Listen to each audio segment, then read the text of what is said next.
Chapitre 4. Les 4 façons de concentrer la puissance. Culture à faible énergie contre culture à haute énergie. Les cultures qui parviennent à canaliser efficacement l'énergie pour exercer et orienter leur puissance sont capables de s'étendre, de prospérer et de dominer les autres. À l'inverse, les cultures à faible énergie, comme les sociétés de chasseurs-cueilleurs, manquaient souvent de technologies avancées. Roues, cheval, usines. Ces cultures moins puissantes, moins efficaces énergétiquement et moins conscientes de l'énergie sont généralement repoussées car la sécurité physique dépend de la puissance militaire. Sans puissance suffisante, un groupe est chassé de ses terres. Au cours des 20 000 dernières années, des milliers de tribus en Europe ont été écrasées par des groupes plus dominants comme les Romains ou les Gaulois. Si la capacité à diriger la puissance est importante, il existe plusieurs façons clés pour une culture de concentrer la puissance. Premièrement, l'agriculture. L'agriculture concentre l'énergie nutritionnelle et à terme la main-d'œuvre. Si vous voulez une densité de population élevée, lancez-vous dans l'agriculture, plantez du blé et des céréales. C'est ce que faisaient les Romains il y a 2000 ans. On trouve parmi les ruines romaines des moulins pour moudre le grain et faire du pain. Ils étaient actionnés par des séries de roues à eau qui exploitaient des centaines de kilowatts, voire des mégawatts. Les Romains produisaient ainsi des biscuits pour rassasier leurs armées en campagne, car il était impossible de transporter de la viande fraîche pour 20 000 soldats. Ce changement apparemment trivial dans les semis et l'amélioration de la charrue ont contribué à ce qu'on a appelé la révolution agricole, dont les effets se mesurent, même en tenant compte de l'inflation, par la multiplication par 10 au cours du XVIIIe siècle de la valeur des terres où les nouvelles méthodes étaient appliquées. Weil et Ariel Durant. Si vous étudiez les sociétés de chasseurs-cueilleurs et le régime paléo, vous vous rendez compte qu'il ne peut subvenir aux besoins que d'un dixième de la population sur une surface donnée. Il y a 100 000 ans, quand les gens s'alimentaient selon le régime paléo, ils avaient de belles dents. Une fois l'agriculture introduite en Égypte, les dents ont commencé à se carier. Pourquoi ? Parce qu'ils consommaient trop d'amidon, de sucre, de blé. Mais ce régime était 10 fois moins cher, ce qui vous donnait 10 fois plus d'individus au kilomètre carré, de sorte que la société qui adopte l'agriculture et revoit à la baisse ses standards nutritionnels peut aligner une armée de 10 000 soldats. Les sociétés de type chasseurs-cueilleurs, que ce soit les aborigènes d'Australie, les Amérindiens ou diverses sociétés d'Amérique du Sud, étaient tout simplement incapables de canaliser assez d'énergie pour générer une forte densité démographique. Elles n'allaient pas pouvoir fabriquer les munitions nécessaires et furent remplacées en peu de temps. Le facteur biologique et des maladies infectieuses comme la variole rentrent en jeu, bien sûr, mais à résistance immunitaire et armes égales, d'autres facteurs de concentration de la puissance sont à considérer. Deuxièmement, l'industrie, la fabrication. L'industrie permet de projeter la puissance via les armements et les machines. On convertit les matières premières en produits finis. On peut avoir moins d'hommes et toutefois disposer d'une puissance globale supérieure grâce à la supériorité technique. Si vous détenez toutes les forges et les usines de munitions, vous gagnerez sans doute la guerre. Si vous ne fabriquez pas de fusils, vous perdez le contrôle du territoire. Si vous ne produisez ni canons ni navires, vous perdez le contrôle des mers. Si vous ne produisez pas d'avions, vous perdez le contrôle de l'espace aérien. Troisièmement, la banque. Lorsqu'un orfèvre primitif ouvre une banque, reçoit 100 kilos d'or et émet en retour 100 kilos de certificats or, il concentre du pouvoir dans son établissement. Mais une société qui invente la banque à réserve fractionnaire acquiert bien davantage de pouvoir encore. Un politicien qui veut mener une guerre à 1000 milliards de dollars sans disposer des ressources nécessaires peut créer une banque, emprunter de l'argent et financer cette guerre. En émettant du papier-monnaie, une promesse de dette contre des recettes fiscales futures, il n'a pas besoin de conscription. Il utilise ce papier pour payer l'armée et faire la guerre. Quand la banque est corrompue, l'argent peut fausser l'équilibre des pouvoirs. Il n'y a pas de pire tyrannie que de forcer un homme à payer pour quelque chose qu'il ne veut pas simplement parce que vous pensez que ce serait bon pour lui. Robert A. Heinlein. Quatrièmement, la politique. Établir une autorité politique centralisée, que ce soit un roi, un État, ou des agences incarnant l'autorité, ou même une confédération, octroie le pouvoir d'imposer des réglementations. En temps de paix, les gens sont libres de faire ce que bon leur semble. Les relations commerciales s'organisent de telle sorte que la production est efficace. L'économie s'accroît davantage et plus rapidement, et le niveau de vie est meilleur, tout comme la santé physique et mentale de la population. Mais il y a toujours quelqu'un qui débarque avec une nouvelle bonne raison d'aller faire la guerre. Généralement, la guerre vise à prendre la propriété d'autrui et à la redistribuer selon les désirs du dirigeant. Et dans cette lutte éternelle, les plus puissants dominent les moins puissants. Seuls les outils changent. Les vecteurs du vice se concentrent autour de la banque et du gouvernement. Le dilemme est que la seule façon d'affaiblir la banque est de renforcer l'État. Et ce pouvoir finit lui aussi par devenir un vice. Nous avons aujourd'hui des entités plus puissantes qu'à n'importe quel moment de l'histoire. Considérez le pouvoir de Gengis Khan ou de Jules César il y a 2000 ans. Il n'est rien en comparaison avec le pouvoir de dévaluer 30% en quelques mois la monnaie de milliards d'individus. On peut désormais drainer ou détourner 30 000 milliards de dollars d'énergie économique. C'est un vrai casse-tête et ça nous ramène sans cesse aux notions de puissance et d'énergie. Leçon tirée de Casino Jack. Laissez-moi vous raconter une histoire pour vous expliquer comment fonctionne le lobbying à Washington, D.C. Un jour, une multitude de sites de poker en ligne commencent à fleurir sur Internet. Tout le monde adore ça. Mais très vite, ces sites commencent à grignoter les revenus de plusieurs casinos indiens. Ces casinos gagnent une fortune grâce aux licences que le gouvernement fédéral leur a accordées, qui leur permettent d'exploiter des jeux d'argent sur leurs réserves en exonérant leurs revenus d'impôts. Les tribus indiennes décident qu'il faut stopper le poker en ligne. Elles se rendent donc à Washington. Là, elles y engagent Jack Abramoff, célèbre lobbyiste, qu'elles rémunèrent grassement. Il conserve un tiers de l'argent pour lui, en dépense un tiers en spots publicitaires à la télévision et donne le dernier tiers à toute une série d'églises chrétiennes fondamentalistes. Quel rapport entre ces églises et les réserves indiennes, allez-vous me dire?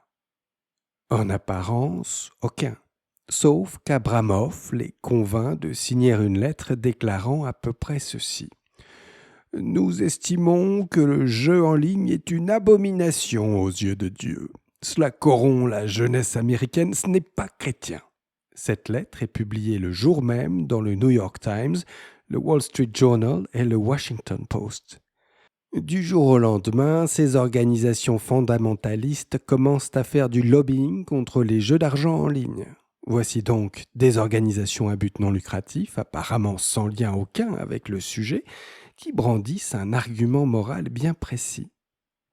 Toutefois, elles ne s'attaquent ni aux casinos des réserves indiennes, ni à ceux de Las Vegas. Pourquoi ciblent-elles spécifiquement le jeu en ligne ? Bien, tout simplement parce que personne ne les paie pour dénoncer ces autres lieux de débauche. Un client leur a tout simplement proposé de l'argent, elles l'ont accepté et elles ont signé la lettre. Muni de ces lettres, Abramoff débarque alors au Capitole où il les agite sous le nez des élus du Congrès. Peu après, une voix est votée qui rend illégal le poker en ligne. Les sites ferment boutique, les joueurs retournent dans les casinos physiques et sur les réserves indiennes. Tout le monde est content, ou presque. En réalité, le débat n'a jamais porté sur le fait de savoir si le jeu d'argent devait exister ou non, mais sur la question de savoir à qui devaient revenir les revenus. À un groupe précis ou à ses concurrents, et s'il devait se pratiquer en ligne ou en présentiel. La stratégie ? Les casinos financent un lobbyiste qui finance une association à but non lucratif pour qu'elle serve de vitrine morale et influence l'opinion publique. Cette méthode est souvent complétée par des dons politiques. Évidemment, les élus ne peuvent pas accepter directement de l'argent des casinos indiens pour interdire leurs concurrents, ça ferait trop mauvais genre. En revanche, ils peuvent toucher de l'argent en prétendant protéger la jeunesse américaine, ce qui passe beaucoup mieux auprès du public. Tout le monde y trouve son compte, Abramov, les élus et l'organisation à but non lucratif. On finira par faire un film là-dessus, Casino Jack. Voilà, ainsi s'achève la première des 5 parties du Trésor de Michael Saylor. Et il n'est pas impossible que ce dernier chapitre te laisse comme moi un petit peu dans l'embarras. Quel rapport avec l'énergie ? Qu'est-ce que Michael cherche à nous faire comprendre ici ? Qu'est-ce que ça vient faire là, cette histoire de Casino Jack ? On parle bien de Bitcoin dans ce livre, pas des Indiens d'Amérique, des casinos qui fleurissent dans leurs réserves, de cette nouvelle concurrence qu'ils subissent et de l'assaut mené par les églises évangélistes contre le nouveau fléau des jeux de paris en ligne qui détournent nos bien chers frères du droit chemin. On s'en fout un peu quand même de cette histoire de Sioux, pas vrai ? Eh bien, c'est précisément là que toute la plus-value de mon travail de podcasteur-enquêteur s'exprime. Parce que lire des bouquins avec une voix ASMR, c'est bien. C'est très bien même, on ne le dira jamais assez. Et à vrai dire, ça mérite déjà largement un pouce, une étoile, ou ce que tu as sous la main. Mais on parle là de lecture commentée. Et à juste titre, tu t'attends à en apprendre plus, beaucoup plus. Et donc, il n'est pas impossible, qu'en ton fort intérieur, tu t'interroges. Mais bon Dieu, qu'est-ce qu'il va pouvoir nous dire d'intelligent à propos de cette obscure histoire de Casino Jack ? Je te comprends très bien. On a là un sujet, on a un vrai sujet. Et je vais te le dire, moi, à quoi ça rime, cette histoire de casino et de gros sous. En fait, c'est assez intéressant. Anil, qui est pas bête du tout, nous rapporte cette histoire juste après le chapitre 4 où il était question de concentration du pouvoir. Le chapitre se concluait sur la banque et la politique, facteur de concentration majeur de pouvoir à l'ère moderne.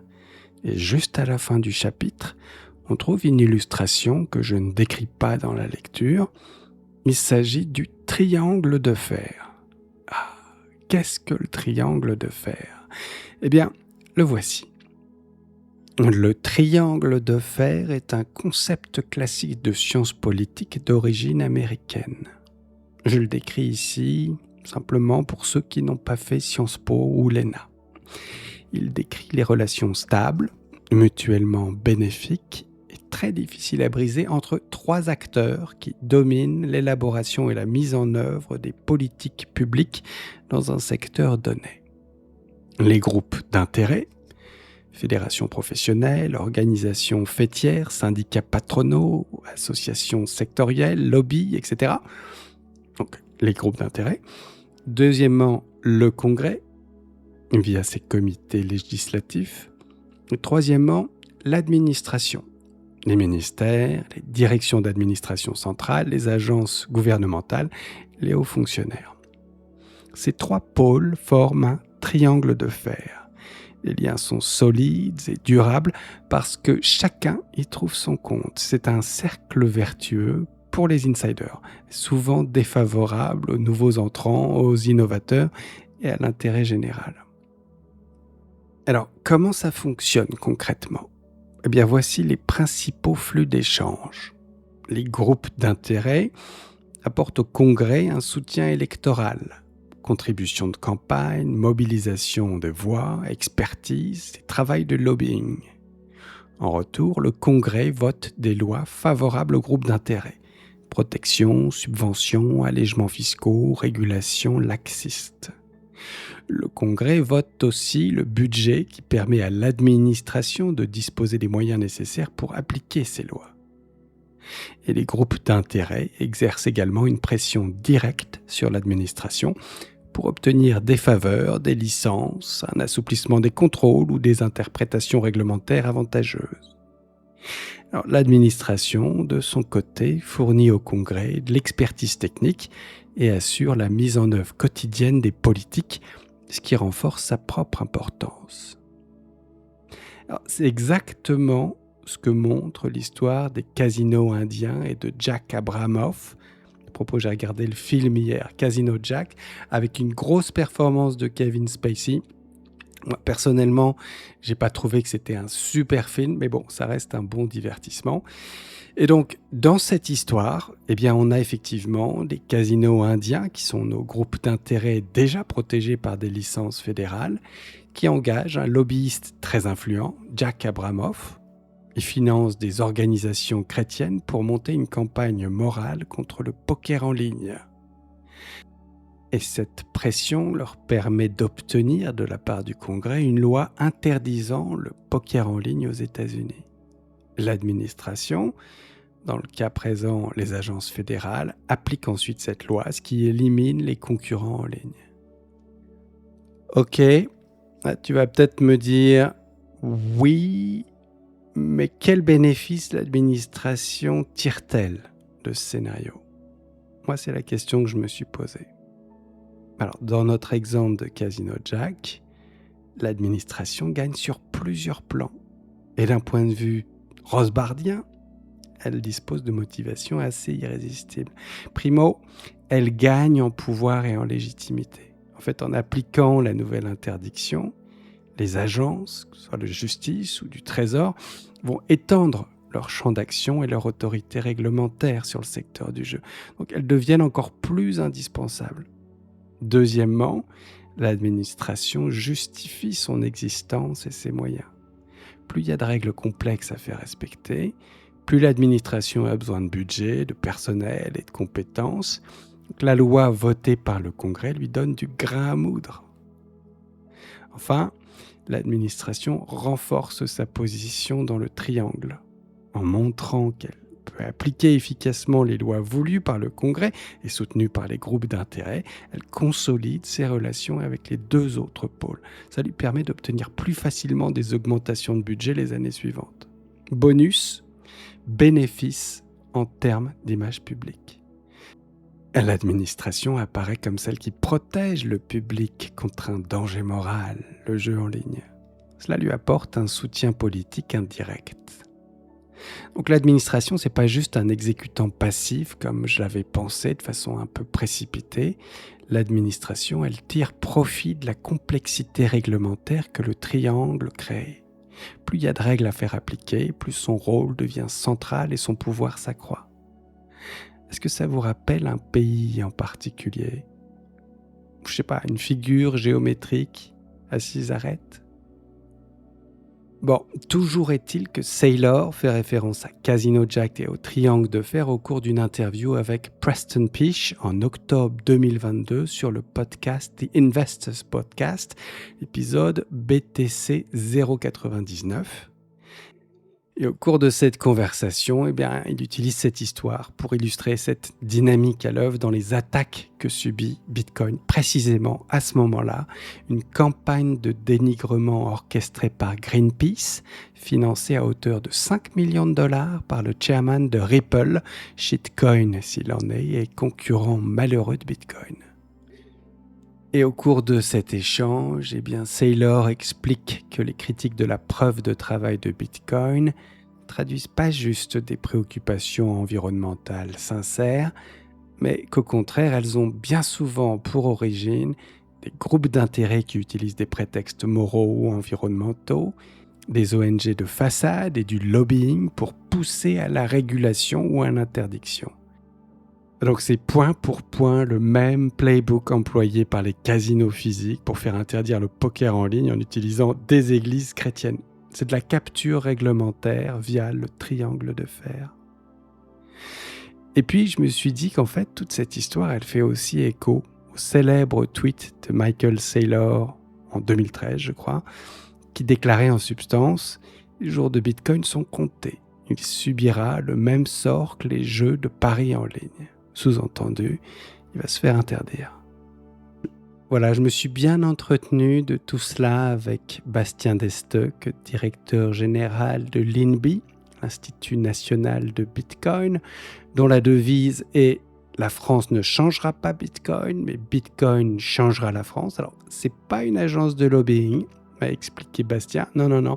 C'est un think tank qui propose de penser, préparer et accompagner la transition Bitcoin en France. On a parlé de Casino Jack et de l'échec complet de la propagande de l'ONG Greenpeace, qui s'est pris quand même un bon retour de flamme avec cette histoire d'œuvre artistique, ce crâne qui visait à condamner finalement la pollution, la consommation excessive d'énergie de Bitcoin et que les Bitcoiners se sont appropriés comme ils le font souvent.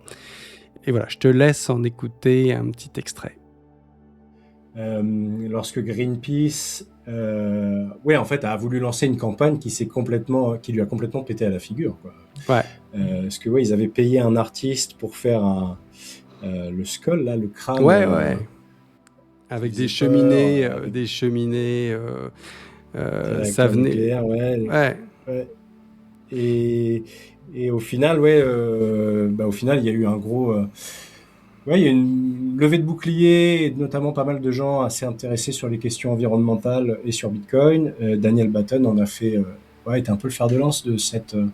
Et Troy Cross aussi a pas participé. Et Greenpeace était payé par Ripple et Greenpeace a payé un artiste là, pour faire cette statue. Et l'artiste en question, en fait, a découvert et a dit que il n'était pas au courant de tous ces aspects-là de Bitcoin et en gros, il reniait un peu le travail qu'il avait fait pour Greenpeace.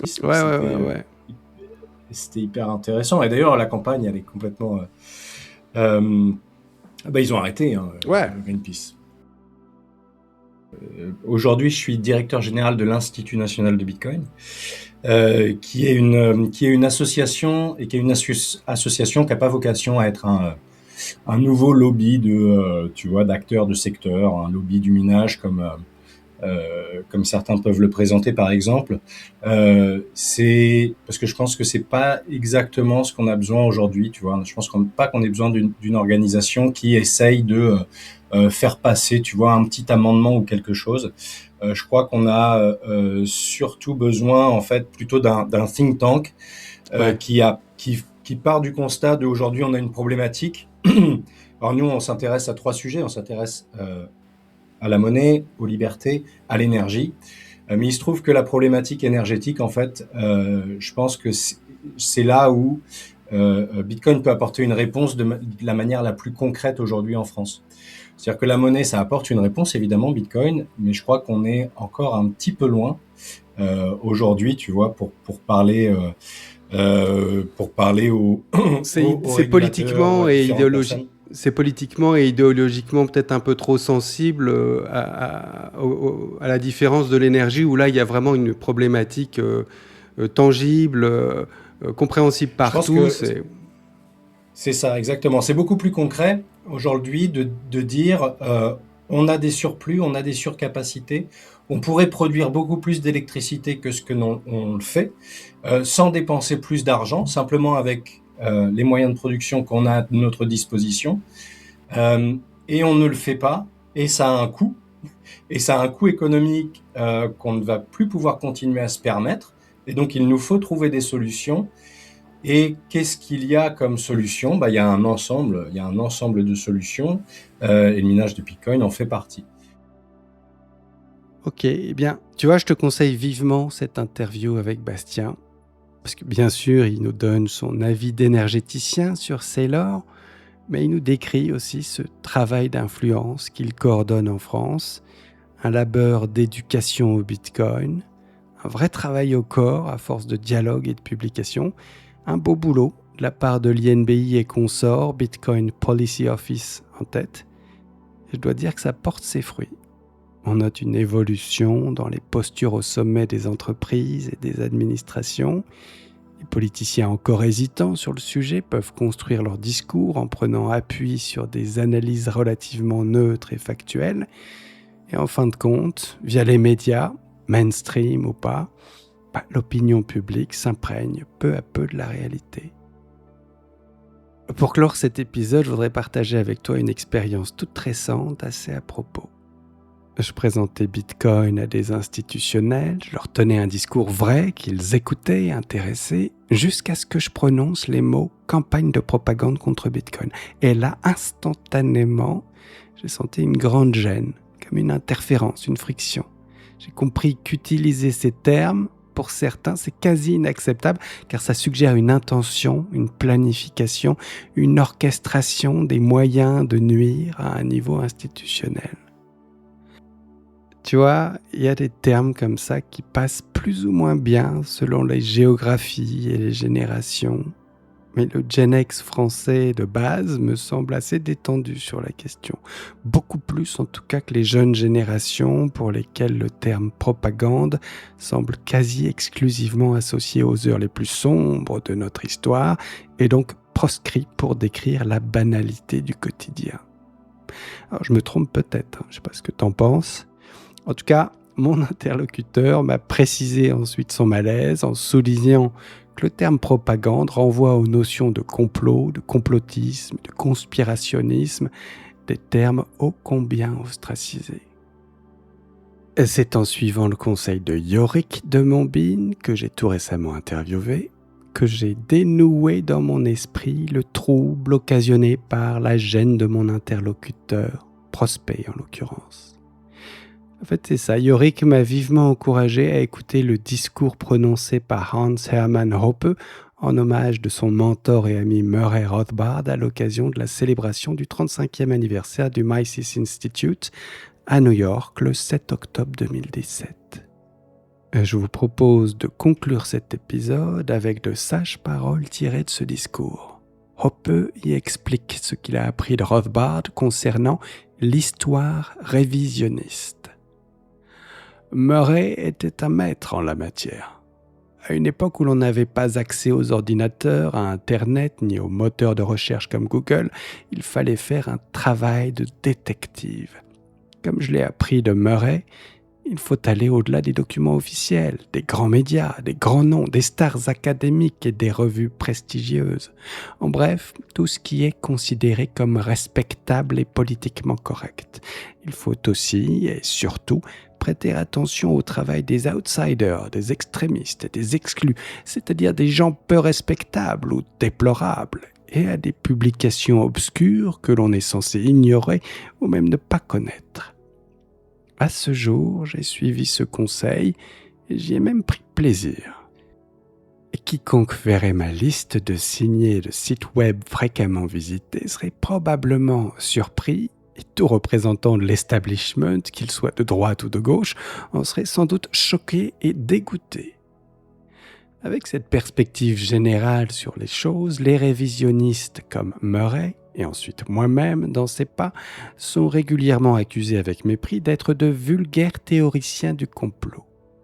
À cette accusation, Murray répondait généralement, d'abord de façon directe et sarcastique. « Même si j'étais un paranoïaque certifié, cela ne prouve pas qu'il n'y avait vraiment personne qui en avait après vous et votre argent. » Et deuxièmement, de manière plus systématique, les conspirations sont bien sûr d'autant moins probables que le nombre de prétendus conspirateurs est élevé. Il est également naïf de supposer l'existence d'une seule grande conspiration globale dirigée par un groupe tout-puissant.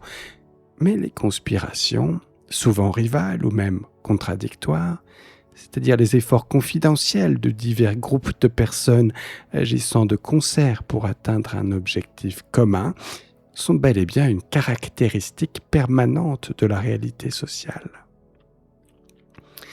Et sur ce, Hoppe conclut « Comme toute action, ces conspirations peuvent réussir ou échouer, et elles peuvent produire des conséquences que les conspirateurs n'avaient pas prévues. Mais de façon réaliste, la plupart des événements historiques, voire tous, coïncident plus ou moins exactement avec ce que certaines personnes identifiables ou un groupe de personnes agissant de concert avaient l'intention de produire. Supposer le contraire reviendrait à penser de manière incroyable que l'histoire n'est qu'une succession d'événements incompréhensibles et d'accidents.